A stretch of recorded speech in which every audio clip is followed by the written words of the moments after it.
Good morning. This is Jennifer Reynolds. I'm the Division Director for Ecosystem Restoration and Capital Projects at the South Florida Water Management District. Welcome to our Lake Okeechobee Watershed Protection Plan Workshop. Thank you so much for joining us this morning. We are excited to bring a team together to do a presentation for you this morning, but more importantly, to engage in a conversation as best we can in these kind of difficult times, but using amazing technologies that allow us to continue to move forward with the important missions of the district. So thanks for all of your patience as we move through the technology, and we are excited to have you participate with us today. We have a fantastic team put together to answer your questions and to take your comments and to engage in a conversation about something that's really important to all of us. And that's, how do we take a look at water quality in our watersheds and make real improvements on a timeline that matters to all of us, which is much faster than what we've seen happening. We're all committed to doing that. And by we all, I mean the agencies, not just the Water Management District, but our cooperating agencies as well, and the public. And so thank you for taking the time to be with us today. We do have representatives from other agencies. I know we have representatives from some of our elected officials. We have representatives from many of our municipalities and other organizations, as well as non-governmental organizations and members of the public. And it is important for all of our partners to be part of this process. So thank you for joining us. And I will turn it over to Stephanie Olson, who's going to give our presentation and orient you to how today will work. Thank you so much. Thank you, Jennifer. Welcome to the second in our series of watershed protection planning workshops. Today's focus is going to be on the Lake Okeechobee watershed. My name is Stephanie Olson, and I'm a science supervisor in the Everglades and Estuaries Protection Bureau in the Lake Okeechobee unit. And as we begin today, I wanted to let everybody know that we found that with webinars, there are benefits to holding questions and discussions to designated times. So that's how we're going to work today. The presentation is about 26 slides long. We will have the Q&A going in Zoom, so you can type in your questions at any time during the presentation. Then at the end of the presentation, we will answer your questions. Today, we're also going to use a new interactive feature called Mendte Meter, or Mendte, and I'm pretty excited about that. That's going to take place right after the question and answer period. That will be our opportunity to ask you questions and get your feedback. Then, at the very end, we will take public comment, and in the interest of allowing everyone an opportunity to speak, each person will have one 3-minute period to make their comments. So the purpose of these meetings is to provide a transparent and collaborative opportunity for the public to engage in the process of identifying projects, activities, and programs to improve water quality. The district will consider information gathered from the public process as we review and update the watershed protection plans to meet water quality objectives. Today, we will begin with a brief recap of last month's meeting, then go into an overview of the Lake Okeechobee watershed and a summary of the data. The goal of today's workshop is to be transparent and provide information on the areas that the district is considering to begin the detailed assessments. As the Lake Okeechobee watershed is quite large and resources are limited, we need to narrow our focus. We hope that you had a chance to review the handouts provided for today's meeting. If not, you can pull them up now by visiting the website listed on the bottom of this slide. And I'm going to go ahead and change slides, but don't worry, that website's listed on the next slide as well. Right there. So the strategy for these workshops is laid out here. Last month, we gave an overview of the coordinating agencies, which you remember are the Florida Department of Environmental Protection, the Florida Department of Agriculture and Consumer Services, and the district. We talked about their roles under the Northern Everglades and Protection Program, or NEP legislation, which provides the statutory authority for the restoration of the Northern Everglades. We explained that the district is charged with updating the watershed protection plans, and we explained our approach for those updates.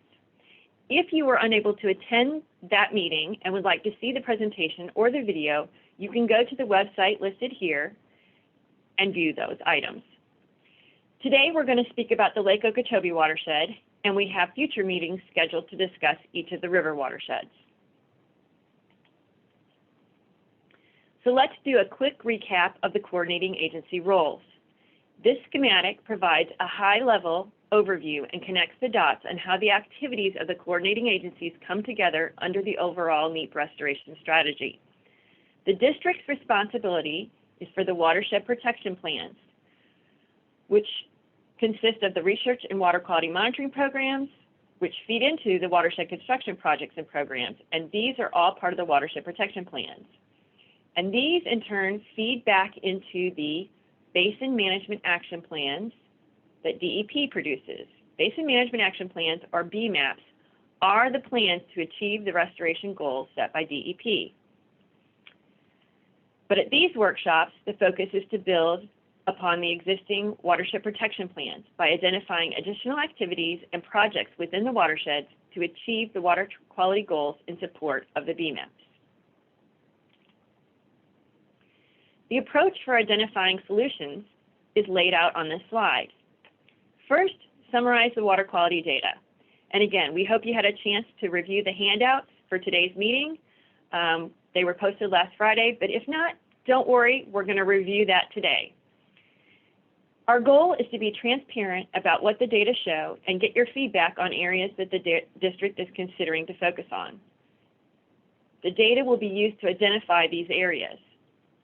Once the areas are identified, the district will shine the spotlight on that area by completing detailed assessments where we will determine what is already being done, and we'll do that by accounting for the existing programs and projects of the various agencies. And remember, the district does not have control over all of them.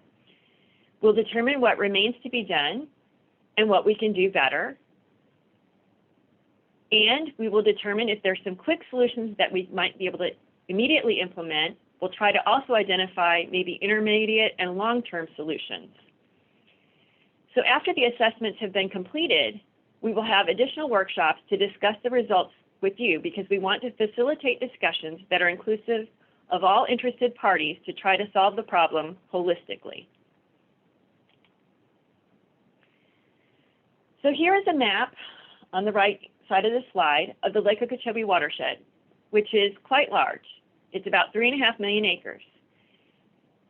And it consists of 9 sub-watersheds. And this map defines the sub-watershed boundaries by these black lines. And within each of those sub-watersheds, there are numerous basins. The red squares on this map depict the basin monitoring sites where concentration and flow data are measured to calculate loads. The green dots depict the upstream monitoring sites, which are typically graph concentration data only and are used to provide a sense of what is happening upstream of the basin sites. The graph on the left depicts the 5-year rolling average loading from these 9 sub-watersheds collectively, and the restoration goal that has been set by DEP. DEP determined that the lake should not be receiving more than 140 metric tons of total phosphorus to be healthy. And as you can see, we are far from the goal. This is a big area, and nutrient reduction is a big problem. So how are we going to tackle it? Well, you eat an elephant one bite at a time. So we need to decide where we're going to take that first bite. So today we're going to present our thoughts on where the district should go first and seek your feedback. The district has an internal team of expert scientists and engineers with experience on the Northern Everglades landscape. Their expertise is in water quality, data analysis and collection, nutrient treatment technologies, stormwater treatment areas, and lake and estuarine ecology. This team has reviewed the data from these subwatersheds and basins and considered the following. They looked at unit area loads, load, flow weighted mean concentrations, and discharge volume. And I have the definition of all these laid out on the slide. I'm not going to go into detail because we did that at last month's workshop. You'll also find these definitions listed in the handouts if you want to refer back to them. Other things that the team considered was proximity to the receiving water body, which in today's case is Lake Okeechobee. Subwatersheds and basins closer to the lake may have more impact as there is no opportunity for nutrients to be assimilated prior to entering the lake. The team also looked at trends in the data and areas maybe with the potential for a quick fix. So before I dive into this next slide, I want to take a brief pause here to let everyone know that as we present the data on the subwatersheds and basins and how the district made its selections, we would like you to consider what subwatersheds and basins you would choose, because when we get to the new Mendte interactive tool, we will be seeking your feedback on those types of questions. So you may want to take notes or refer to your handouts. So this slide represents the most recent 5-year average data for total phosphorus loads and flow-weighted mean concentrations for the period of water years 2015 to 2019 for the 9 subwatersheds. Along with the percentage, each bubble has the percentage of water, which is discharge volume, and percentage of load that each subwatershed discharges to the lake. And I want to remind everyone that a water year is from May 1st to April 30th. So data for water year 2015 was from May 1st, 2014 to April 30th of 2015. The blue bubbles contain the information from the 6 northern subwatersheds, which contribute approximately 95% of the flow and 92% of the load to the lake. Now here are that same data plus some additional parameters presented in a different way. And note that there may be some slight rounding differences with the previous slide. We are using the color bars to show relative magnitude. For example, the longer the bar is, the greater the result. Remember that runoff is what transports total phosphorus off-site. For this reason, when we compare total phosphorus loads from areas of varying size, we look at unit area loads, which are calculated by dividing the loads by the acres in each area. So unit area load is important when comparing areas of different size to account for larger areas having greater runoff. And when we do that, we see that 3 subwatersheds come to the top when we look at unit area loads: Taylor Creek, Nubian Slough, Indian Prairie, and Lower Kissimmee. Now these 3 subwatersheds have consistently had the highest total phosphorus unit area loads for the 5-year periods beginning in water year 2012 to 2016 up to the period I'm showing on this table, 2015 to 2019. And often they've also been the 3 subwatersheds with the highest TP loads, but not ironically for this one shown. Also, Taylor Creek, Nubian Slough has had the highest unit area load every time, and it's always been above 1 pound per acre.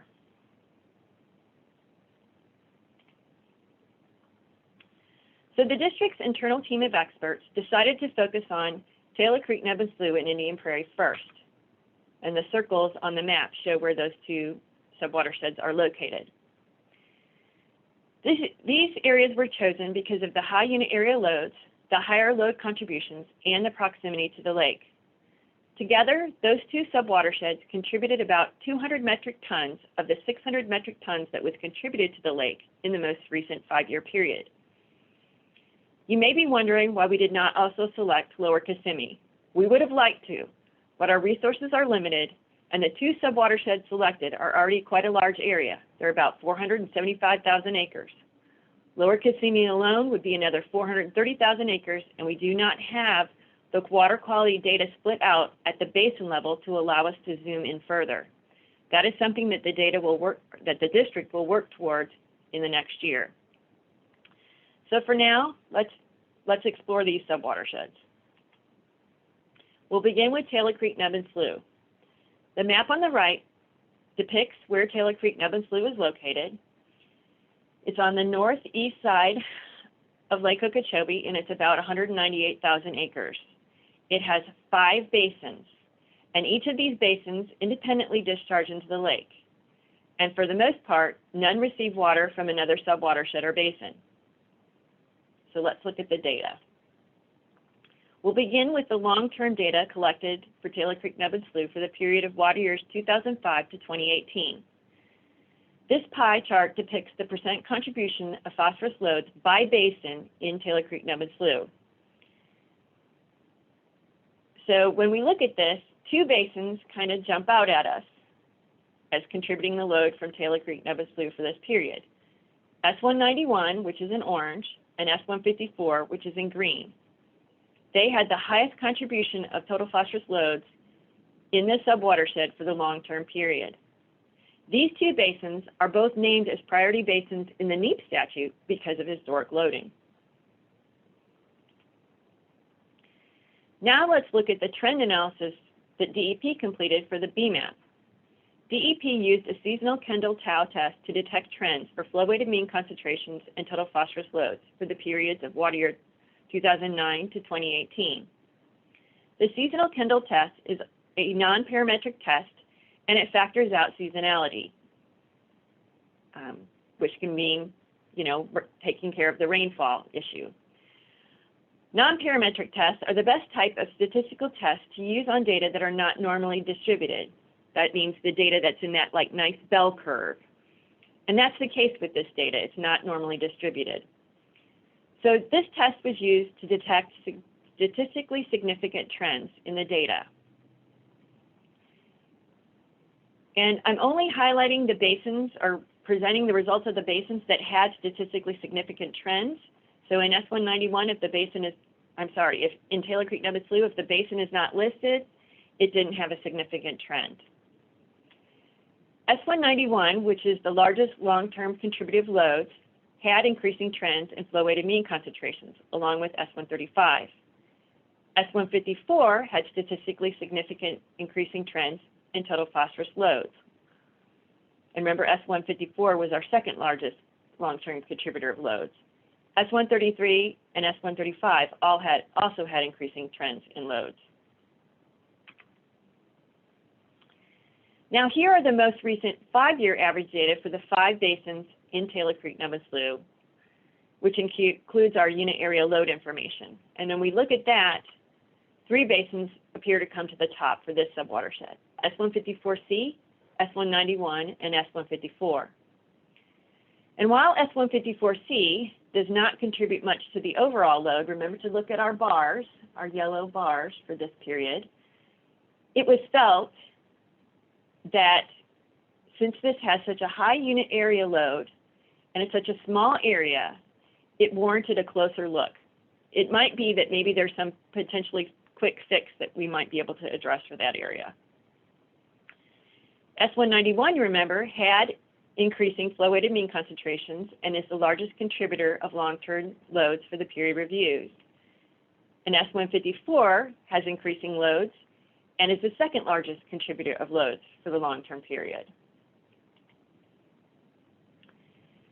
Now let's switch gears for a minute and let's look at projects. The map on this slide depicts the existing projects and proposed projects in the Taylor Creek Nubbin Slough subwatershed. But please note that there may be other proposed projects that we do not have locations for yet because they're in the early planning stages. So they may not, or they're not on the map yet. On the left side of the slide, we have a pie chart, which as a whole represents the 104 metric ton load discharged from Taylor Creek Nubbin Slough in the recent 5-year period.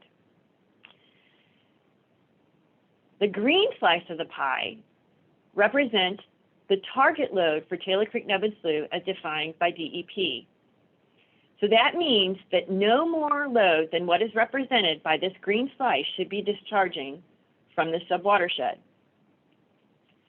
The blue slice represents a rough estimate accounting of the load reductions from the projects that will be coming online soon and proposed future projects. We are assuming that existing projects are already achieving their benefits. Now, these are crude estimates as we're not able to account for all proposed reductions, but this is what we know. So just remember, this blue slice could be a little bit bigger. It may also be a little bit smaller because sometimes while we think a project might achieve a certain reduction, it doesn't always achieve that. The orange slice represents the gap where additional load reductions are needed. So we need additional nutrient reduction activities to address this orange slice of the pie.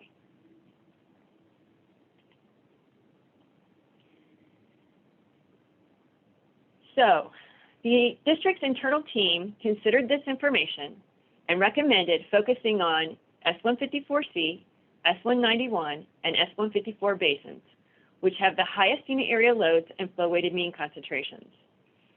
S154C is a small area and has a high unit area load, so it's felt that that really warrants further review. S191 and S154 are the largest contributors of total phosphorus loads and have statistically significant increasing trends, S191 for concentrations and S154 for loads. And while there are existing and proposed projects for Taylor Creek Numbed Slough, they do not provide enough load reduction to adequately address the high loading from this area. So now let's move on to Indian Prairie. And again, the map on the right depicts where Indian Prairie is located. It's circled in red. It's on the northwest side of Lake Okeechobee. It's about 275,000 acres. And this subwatershed has 11 basins. This subwatershed receives water from the Lake Kissimmee subwatershed, and it has multiple inflow points into Lake Okeechobee. This subwatershed is very complicated in terms of hydrology, and there are multiple inflow points to the lake.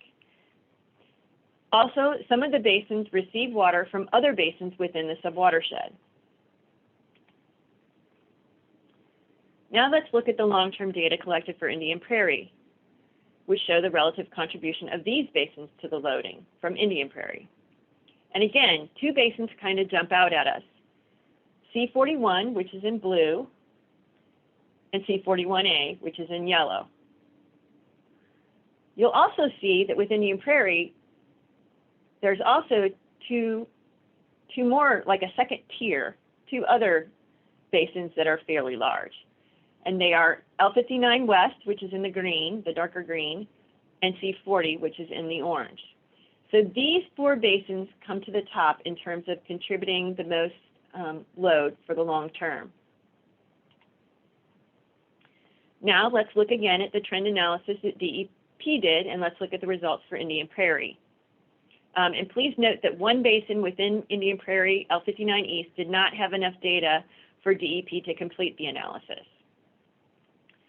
So C40, which was the fourth largest contributor of loads, and C41, which is the second largest contributor, both had increasing trends in flow-weighted mean concentrations and in TP loads. L59 West, which was the third largest contributor, had a decreasing trend in concentration. So three other basins also had increasing trends in loads. Those were L60 East, L60 West, and S131. Now let's go to our recent 5-year average data for the 11 basins. When we look at this and we look at unit area loads, the three basins with the highest unit area loads are L59 West, C41A basin, and L60 East.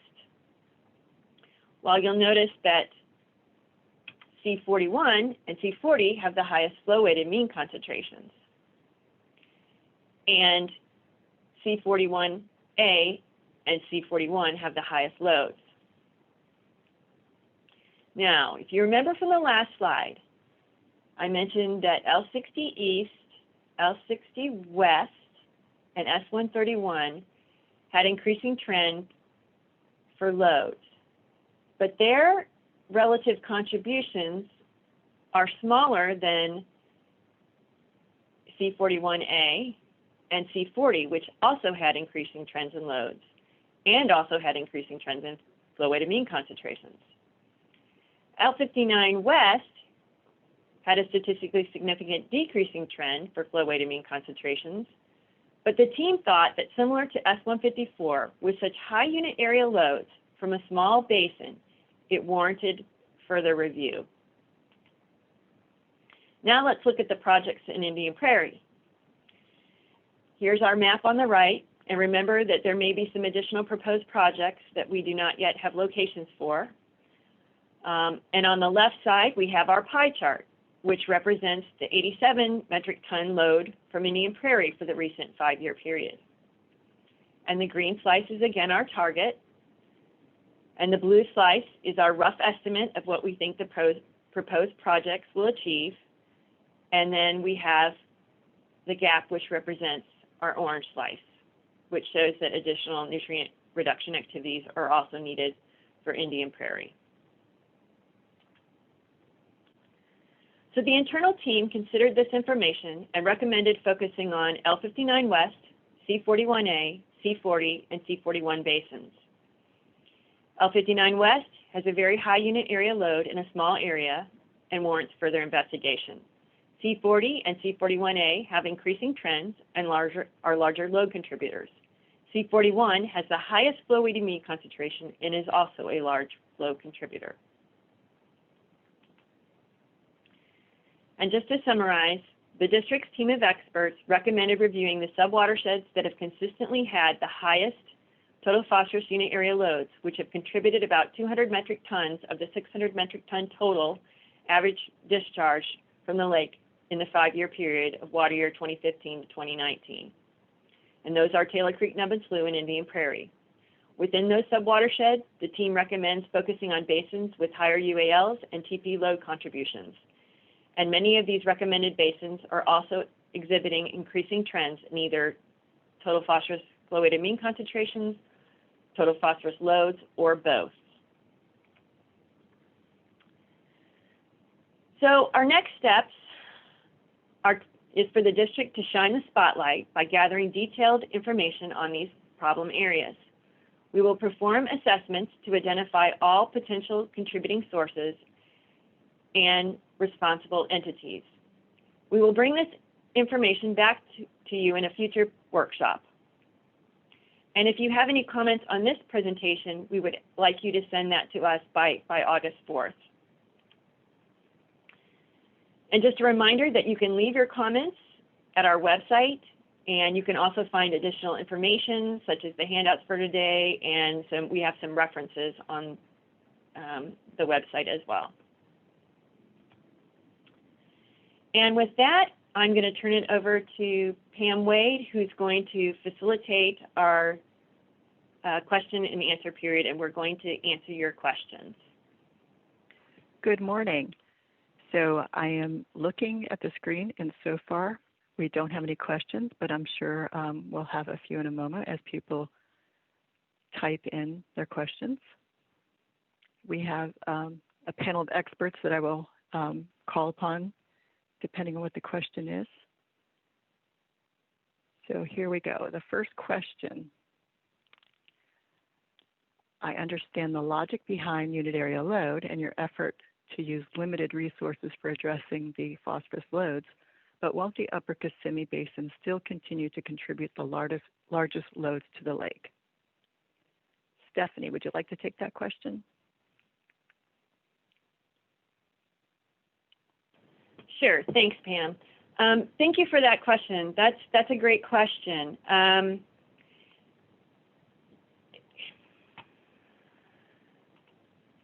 Sorry, I'm having technical difficulties.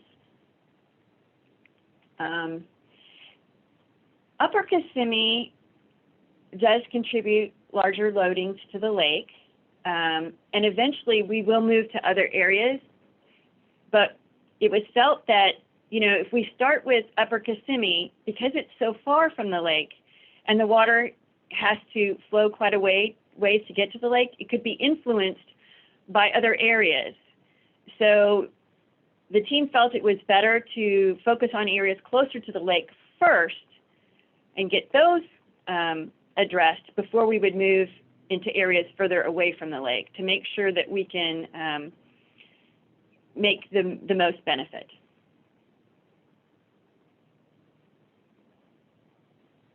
Thank you, Stephanie.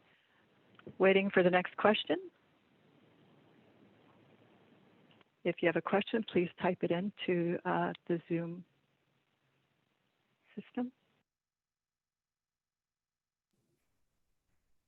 And Pam, this is Jennifer. While we're giving folks a chance to type in additional questions, and help us to facilitate a dialogue here. I just also wanted to add that we don't have any intention of stopping projects that are ongoing in all of these watersheds or other activities that are ongoing in all of these watersheds. But rather we are looking at where can we focus some of the additional funds made available for additional water quality projects as we move forward. And so that's the focus of these targeted areas, is where can we make sure that the projects we have in those areas are optimized, and where should we look at putting additional new projects, but projects that we already have underway, which is in additional watersheds than the ones we're talking about today, sub-watersheds. We're going to continue working on those and make progress across the board in many of the sub-watersheds, not just the specific basins that we're talking about today.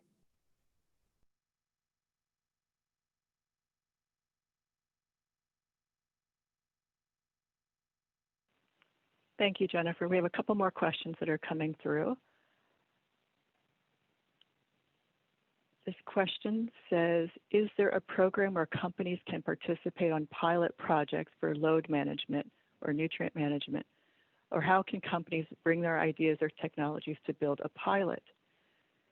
So I'll go ahead and answer this question. There are several programs for both load management, nutrient management, water resource protection, and they're through Department of Agriculture, Department of Environmental Protection, and through the district.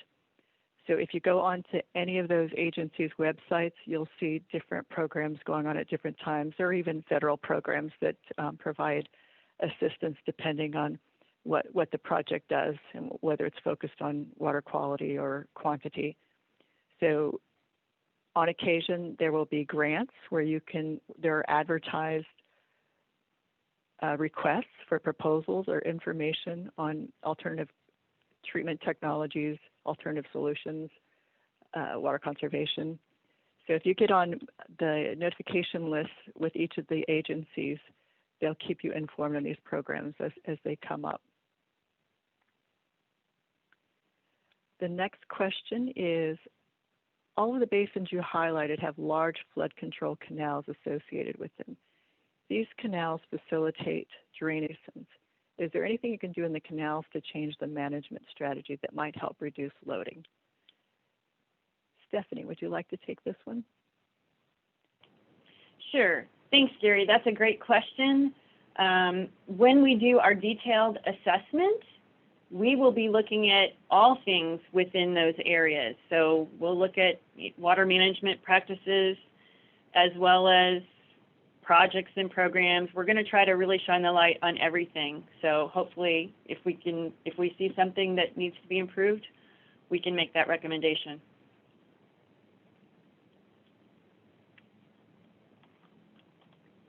Thank you, Stephanie. Next question, very similar to the one you just answered, Stephanie. I'll read it, and if you could go ahead and maybe expound on this. The entire watershed is north of the lake, with the upper Kissimmee Basin contributing 8 times the load of any other sub-basin. Shouldn't we address the largest load first? Hi, thank you for that question.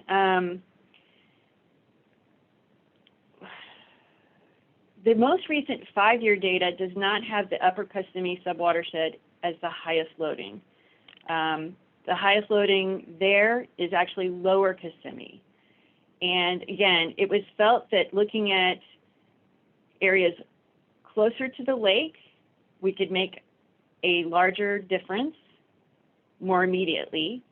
And also, we felt that looking at unit area loads was important. The upper Kissimmee subwatershed is quite a large area. And if you look at their unit area load, it's fairly small compared to looking at Taylor Creek, Nubbin Slough, Indian Prairie, or even lower Kissimmee. So we felt that the greater difference could be made in those subwatersheds. And the information I'm looking on is on slide 9 and is in the handouts. I'm looking at that table with the 5-year information. So I encourage everybody to look at that further. Thank you, Stephanie. Very helpful. A few more questions here. This one is, how does the Watershed Protection Plan connect with 40E61 in terms of water quality standards or targets at the sub-basin level and at the Lake Okeechobee level? That one seems perfect for you, Stephanie. Can you answer that one?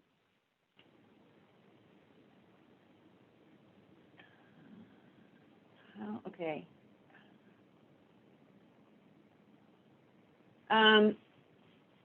Okay. I'm still trying to understand the question. Sorry. I can help with that if you want. Just let me know. Okay, sure. Go ahead, Pam.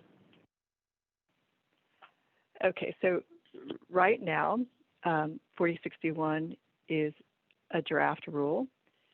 We're working through trying to come up with proposed language for a final. And in terms of water quality standards or targets,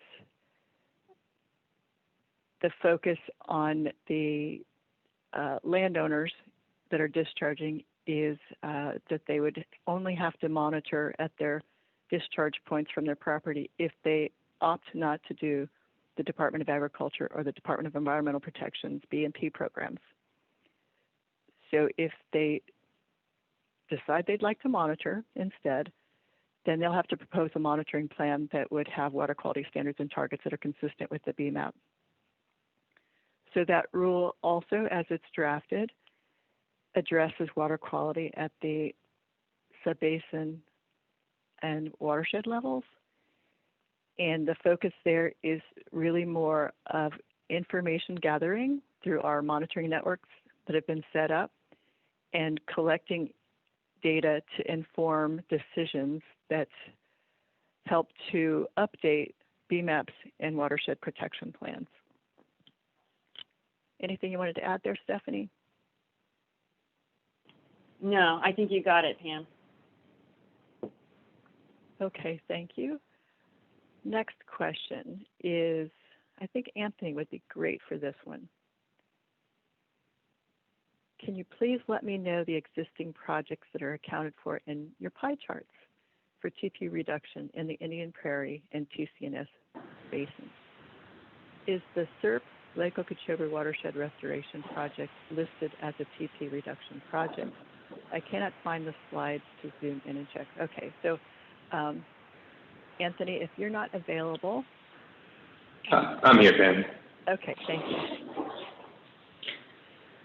Yeah, I was looking back over what we put into the pie chart. And again, the pie chart was really kind of, just to visualize the ideas on how we're approaching the reductions there and how much additional work may be needed.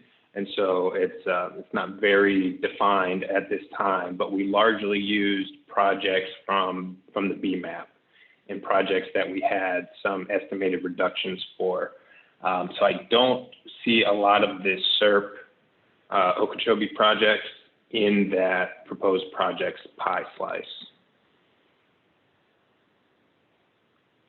So just as Stephanie was explaining in the presentation, really the purpose of that slide was to illustrate more of the relative difference between where we need to be, what we have planned, and where we need to go.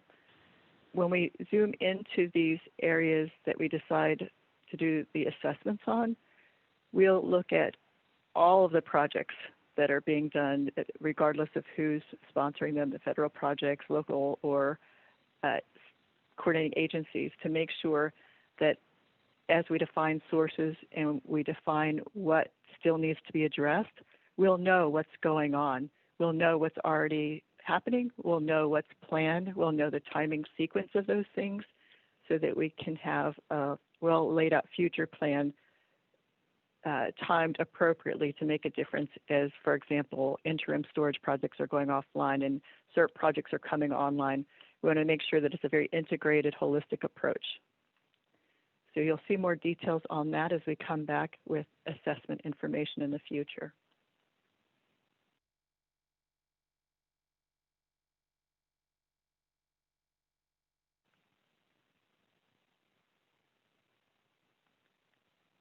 So the next question, Stephanie, I think this would be a good one for you. To what extent will the watershed protection plan address the legacy load that's already in the lake? And if you'd like to pass that maybe to Trish, or Trish, you'd like to also weigh in on this, that would be great. Hi, yes, this is Trish. And so that's something that we're looking at within our working group. We know as technology and resources change, we need to further investigate opportunities to improve the internal lake loading. And that's something that's definitely in the playbook. We just have to, that's going to be a lot of resources to get proposals and come up with ideas, but we're sourcing, ideas that we see taking place in other watersheds and areas even around the world and country where they have internal lake loading issues. So that is definitely in the future that we want to investigate that. Thanks, Trish. Anything you wanted to add, Stephanie? I guess I would only add that, yeah, while we are looking at that, the focus of these workshops is primarily going to be watershed related, but the district does, as Trish mentioned, have scientists looking at in-lake problems as well. And okay, thanks, Stephanie. The next question I think would be great for Anthony. Is the aquifer storage and recovery wells, are they still on the table to supplement existing and proposed projects in these subbasins? And are the upcoming meetings on ASR part of the process to incorporate this technology into the protection plan? Sure. Yeah. Thank you for that question. We are still looking at ASR projects in some of these basins. We have a couple of ASR projects in kind of feasibility study of the process. So definitely still including those projects in the discussion. The upcoming meetings, my understanding is they're kind of, they're not directly related to the protection plan. They're more general to address ASRs as a project type. So they're not really directly impacting the protection plan, but we'll definitely take findings of those workshops and from the ASR experts in the district in developing projects for the protection plan. Thanks, Anthony. Great response. I'd also like to add that we realize that aquifer storage and recovery wells work best when they're clustered, and oftentimes because it's just more cost effective and can have a greater impact. So as we're planning ASR wells throughout the district, we're coordinating to make sure that we're accounting for those projects and the leveraging what's happening, whether that project is for a CERT project or for NEEP. We'll make sure that we're leveraging resources and ASR well locations to get the greatest benefits. And Pam, if I could add something to that as well, because I think ASR is a good example of this. We're also looking across our different mission areas and making sure that we are leveraging opportunities to deliver results that cross purposes. So we're not looking at just water quality alone, because water is a resource for multiple reasons. And so looking for synergies where we can provide improved water supply, where we can attenuate flows, where we can deliver projects that impact water quality and also help us deliver flood protection, enhanced water supply benefits, and other purposes for our region. We are absolutely looking for those synergies And we are coordinating across teams in order to deliver projects that have multiple purposes and multiple benefits. Those were all great questions. I'm not seeing any new ones pop up. We'll give it another few seconds to give you another opportunity. Oh, here's one now.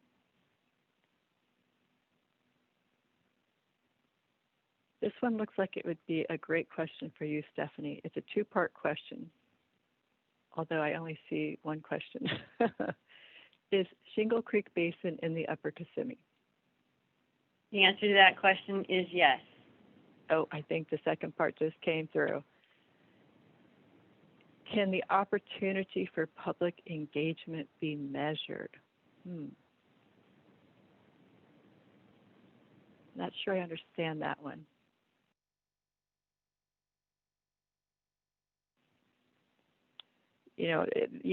When it comes to measuring public participation, for example, today we've got 108 participants on this Zoom call.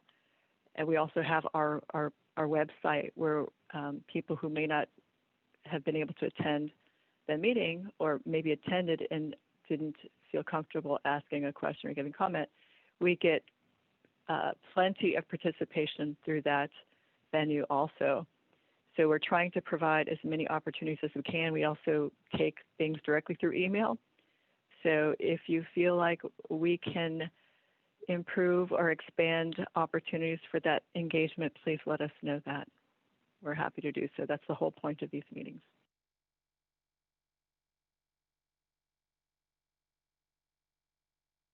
I see a couple more questions popping up. Oh, an explanation for that comment. Like, can we measure the value of a project by the chance it provides to get citizens into the water quality effort? Certainly, that's a huge benefit, is to have the public involved in these efforts. And so that is one measure of success. So thank you for that clarification. I see another question here. I think, Stephanie, this one might be good for you.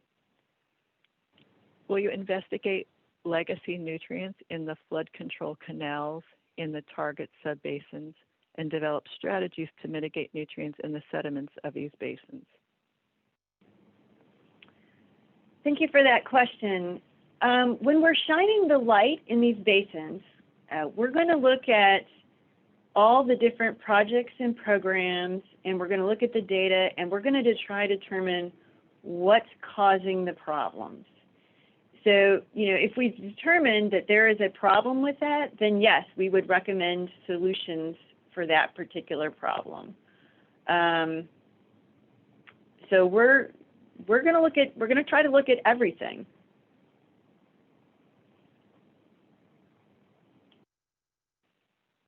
Thanks, Stephanie. I think you might take this one too, Stephanie. If not, let me know and I'll take it. The Indian Prairie Basin indicates a couple of areas of tribal lands. Have you determined if those areas are contributing significant loads, and if so, how much? Thank you for that question. We have not done a detailed assessment in those areas yet, so I don't have a specific response. I can tell you, I just don't know. I think we need to wait for the detailed assessment. Thanks, Stephanie. I don't think that the district has a lot of data that's measured for those areas, if any, very specific to that area. Any kind of it would have to be estimated either by acreage or by based on what's happening in the surrounding areas. So we would look to the tribe for any assistance with that to help take a look at those areas.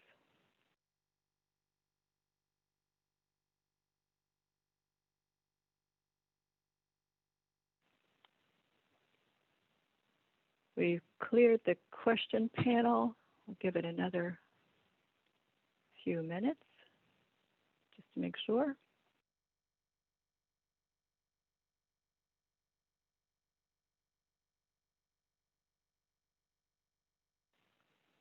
Oh, actually, as a follow-up to the canal question, Trish had some really good information here. Trish, would you mind adding to that? Sure, yes. So we actually put in monitoring stations right at the boundary to the tribal lands. It was in cooperation with the tribe, probably, geez, going back 10 to 12 years ago. And we did an assessment and we compared it to the upstream and then downstream water quality. And we found that the tribal areas within themselves, when they went into the lake at S72 and S71 structures along the C40 and C41 canal, were not the main contributing factors to load into the lake. Again, that was an older study, but that was done. And then another interesting future thing that we're looking into, we did a large dredging project along the C40 canal, and we've been waiting to see, for just statistical purposes, which we're coming up on 5 years now. We have upstream and downstream data of where those sediments were removed out of the C40 canal. And so we're going to be doing statistical analysis on those. They'll be flow weighted, mean concentration loads along that stretch, upstream and downstream, to see if the sediment removal actually had a good impact, to improve water quality as it goes into the lake through the main basins there. Great, thanks, Trish. Good to know. Looks like we have one more question.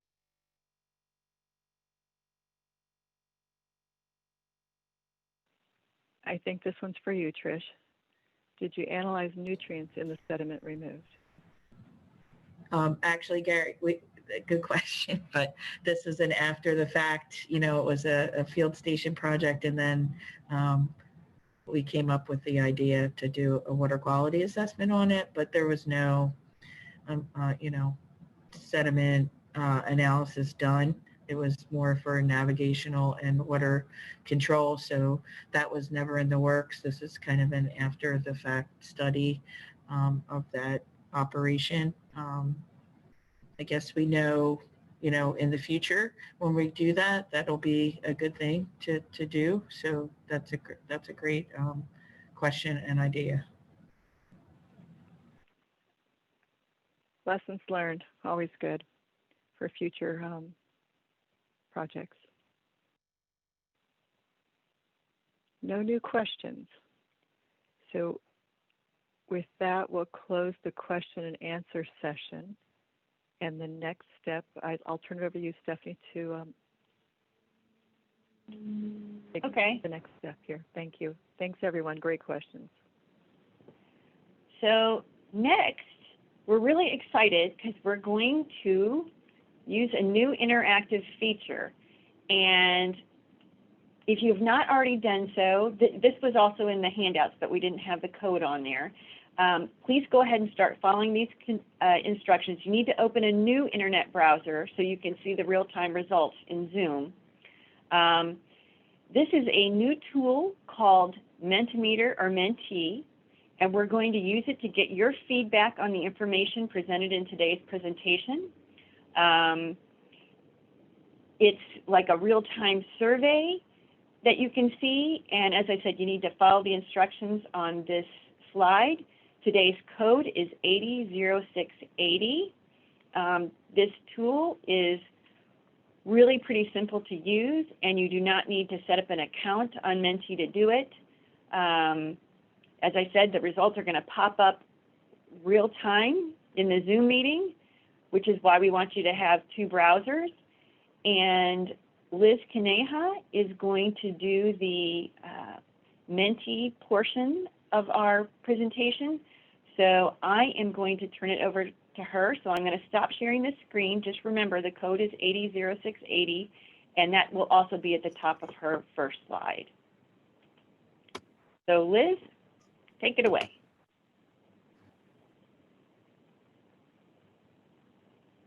Okay, good morning, everyone.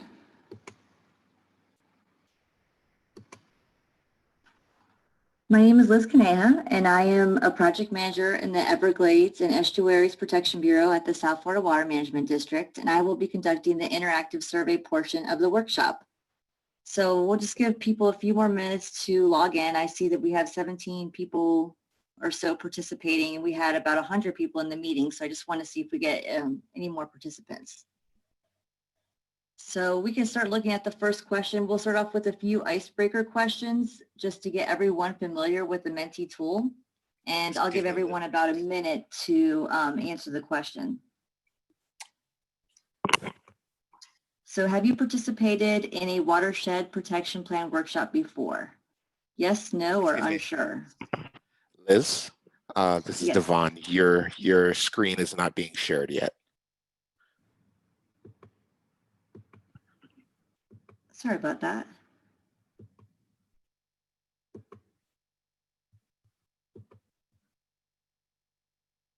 There you go. Everyone, okay, great. Sorry about that, guys.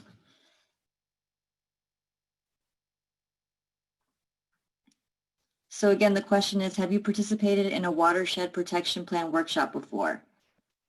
We're seeing about 16 people saying yes, 10 saying no, and 2 are unsure. So got a few more seconds before we move on to the next question. But it looks like the majority of us have participated in a watershed protection plan workshop before, which is good.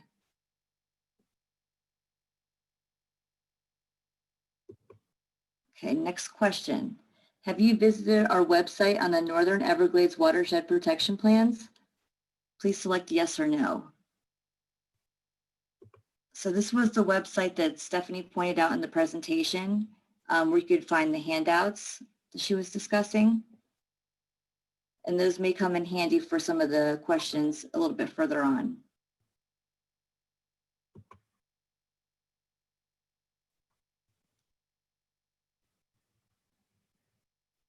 So this is great. It looks like the majority have visited our website.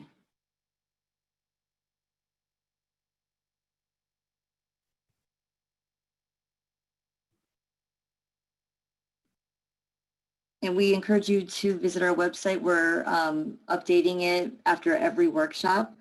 And you can also leave comments there as well. And our contact information is on there if you want to contact any of the project managers.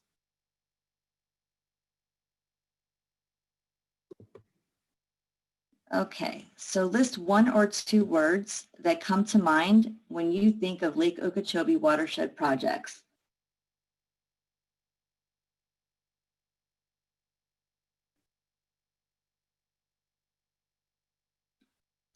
And I'll just read off some of the words that I'm seeing. Progress, nutrients, algae, phosphorus, storage, urgent, regional, legacy. These are all great words.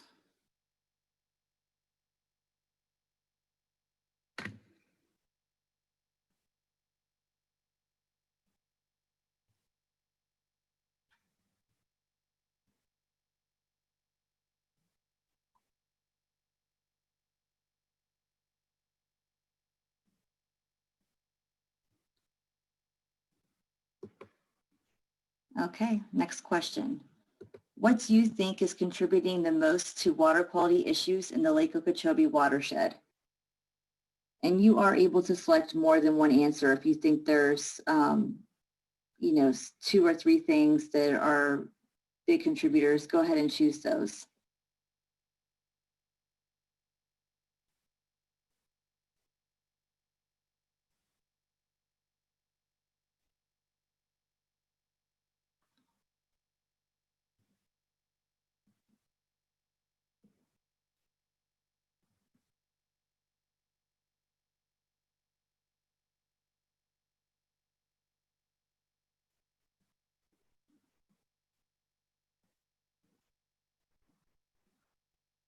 Okay, so it looks like the majority is selecting legacy phosphorus. And then the second choice, the second top runner-up was agricultural areas, and then followed by urban runoff.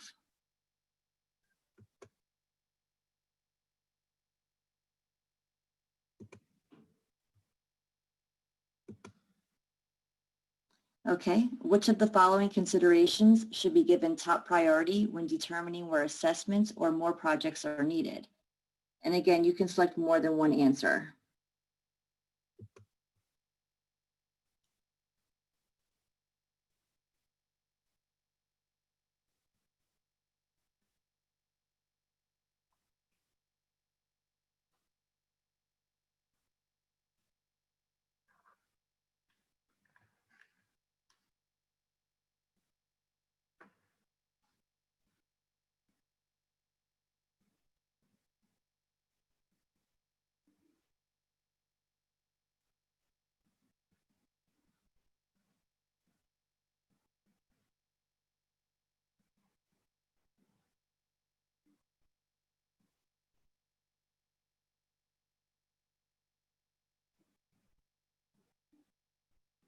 Okay, so the top three answers were total nutrient loads from the area, looking at unit area load, and nutrient concentrations. Now this slide shows 5 years of water data for the 9 sub-watersheds in the Lake Okeechobee watershed from 2015 to 2019. It was also in the handouts that was mentioned earlier in the presentation and also shown in the presentation. So the next question pertains to this data table. Based on the data presented for the Lake Okeechobee watershed, which sub-watershed do you think needs more assessment or additional projects? And I'm going to go ahead and go back to that table so you guys can take a look at the data while you're, while you're coming up with your answers.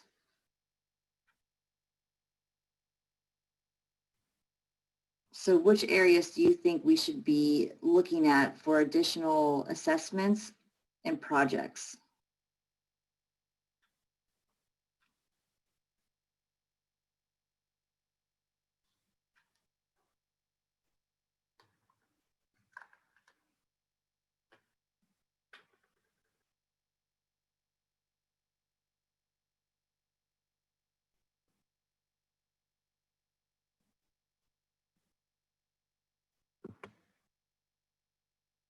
Okay, so I'll read the top three answers.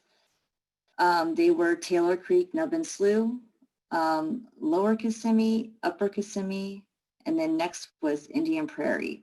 So this is differing a little bit from what we presented in our presentation. We thought the two top areas we should be looking at first were Taylor Creek, which is consistent with our voting pool.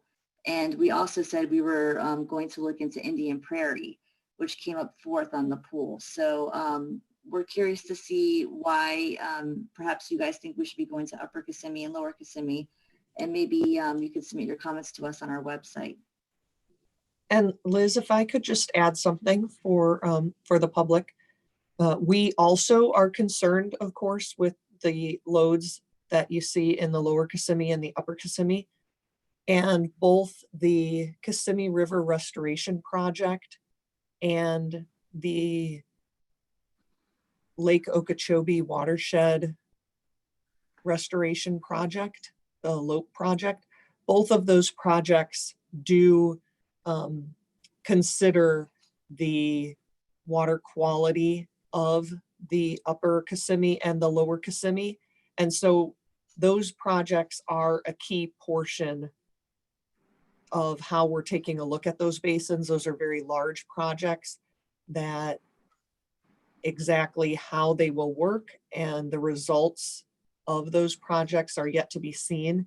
And also the features themselves for the Lake Okeechobee Restoration Project haven't been built yet. And so taking a look at some of those features and impacts of those projects haven't been realized, and is why our effort in looking at some additional district projects in the Taylor Creek, Nubbin Slough, and Indian Prairie sub-watershed basins were also part of the reason that we focused on those ones. Thanks. Thank you, Jennifer.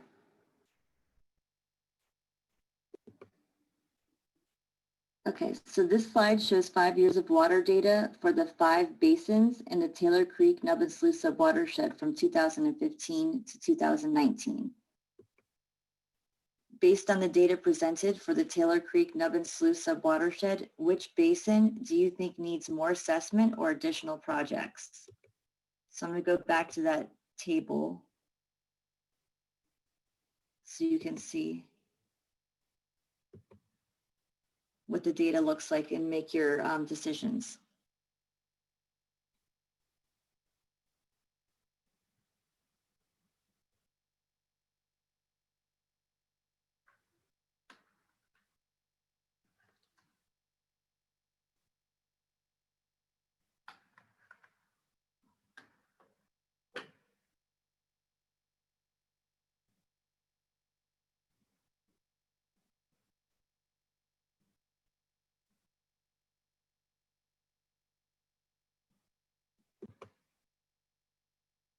Okay, so it looks like our top answers were S191, S154C, and S154, which is consistent with the areas that we thought we would need additional projects and more assessment as well. So that's great. Okay, this slide shows 5 years of water data for the 11 basins in the Indian Prairie sub-watersheds from 2015 to 2019. Based on the data presented for the Indian Prairie sub-watershed, which basin do you think needs more assessment or additional projects? I'll flip back to that data.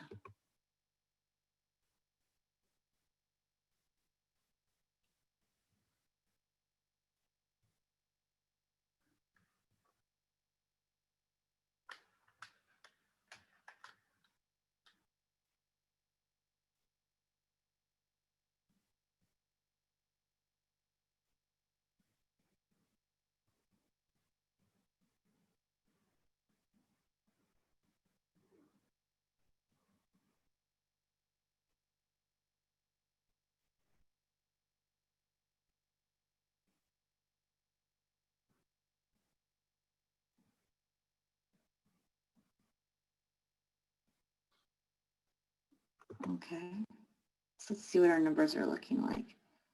All right, so right now, rising to the top was C41, C41A, L59W, and C40. So this is actually consistent with what we were thinking too at the district as in terms of needing additional projects. Those were our top basin selections as well.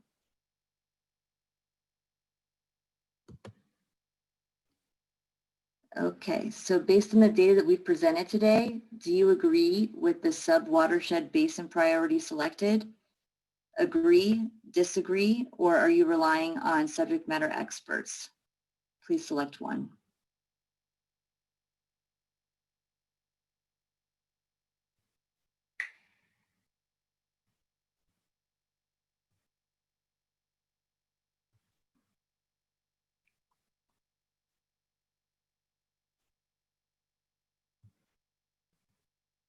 I'm just going to hit a refresh. I don't see any votes being casted, so.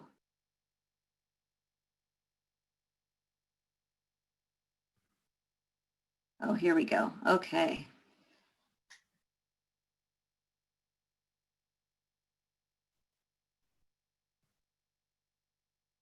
So this is great. It looks like the majority is agreeing with the areas that we think should be selected as priority areas to investigate further. And then there's some people that are relying on the subject matter experts. So they're just, relying on the district to make these decisions.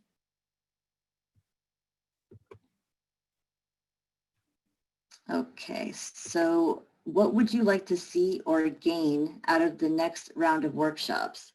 please type in 1 or 2 words that comes to mind. Are you interested in seeing more data? Are you interested in learning about other projects in the watershed? Do you want to hear about technologies? Just please let us know what you're thinking.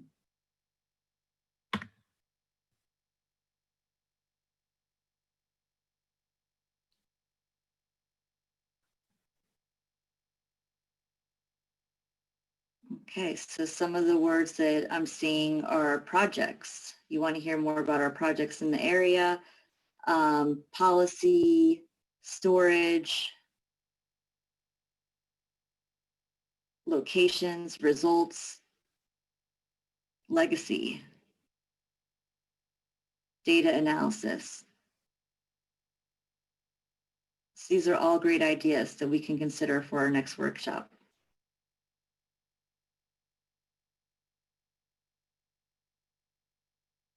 Okay, and for our last question, we want to get your input on how you feel about this public workshop and if you think it was successful or not. Please provide feedback on the format of this meeting.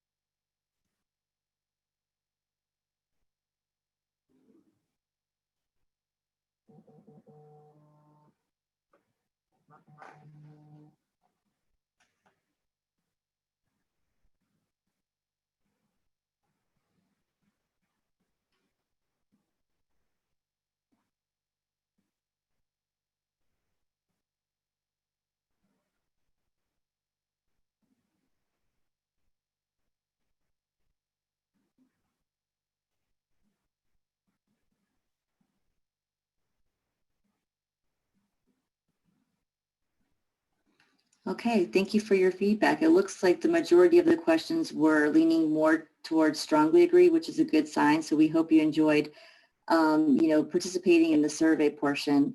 This concludes the Mendte portion of the meeting, and I'll be handing it back over to Stephanie to explain the public comments and the process for this portion of the workshop.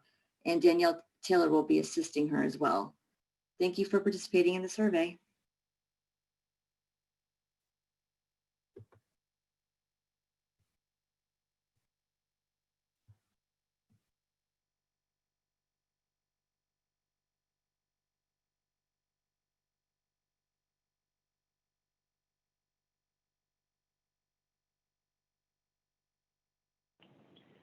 Okay, everyone. Thank you so much for that. That was very, very informative, and we really appreciate you participating in our survey.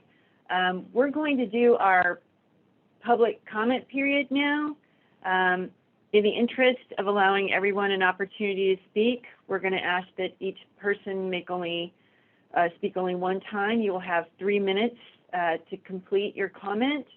And please remember to state your name and who you are representing for the record. And Danielle is going to call on the speakers for us. So Danielle, please take it away.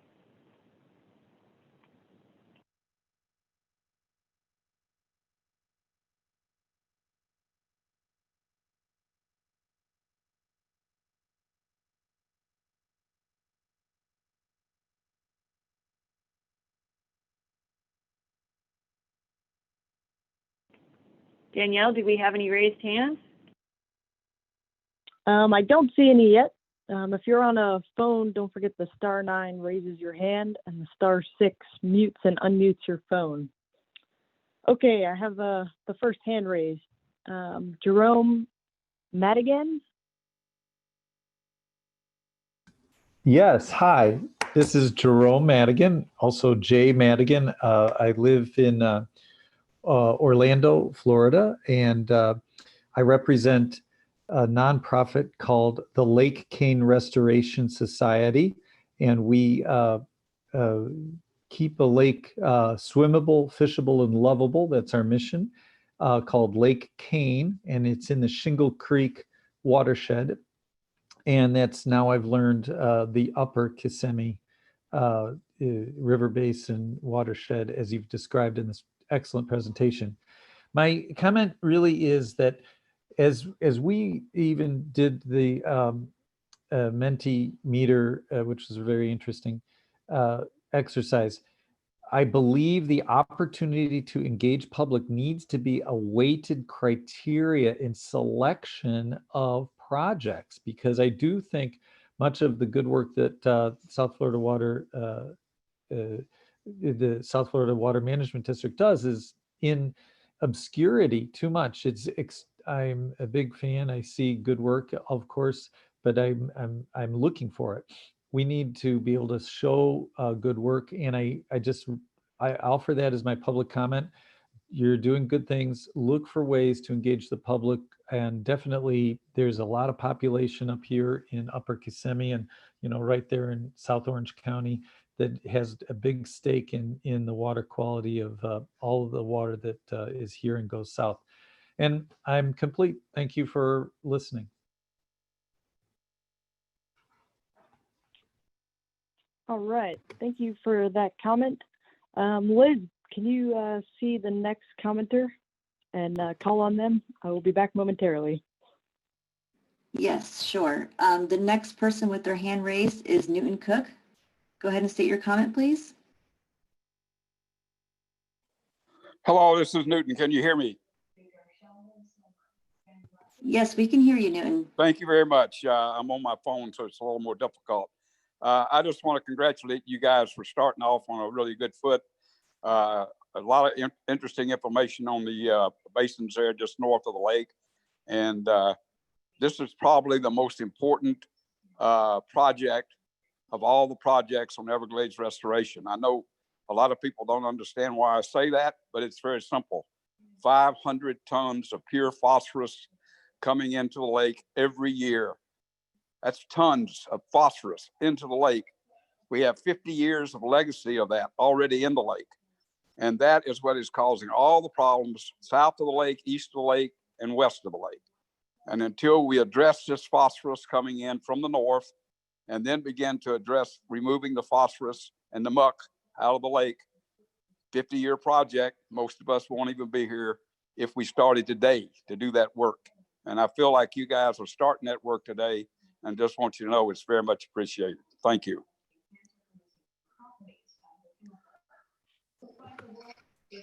Thank you for your comment. I don't see any hand raised at this moment. We'll just wait a few more minutes to see, or seconds to see if anybody else has any comments.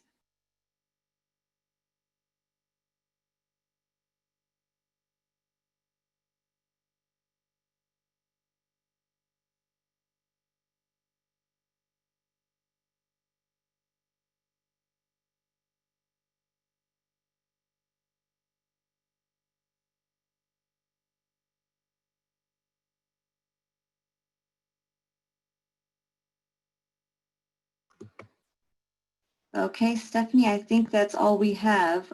There's no one else with a hand raised. So if you just want to conclude the meeting, I'll hand it back over to you.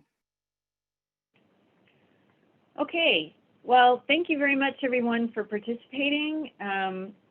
This has been very informative.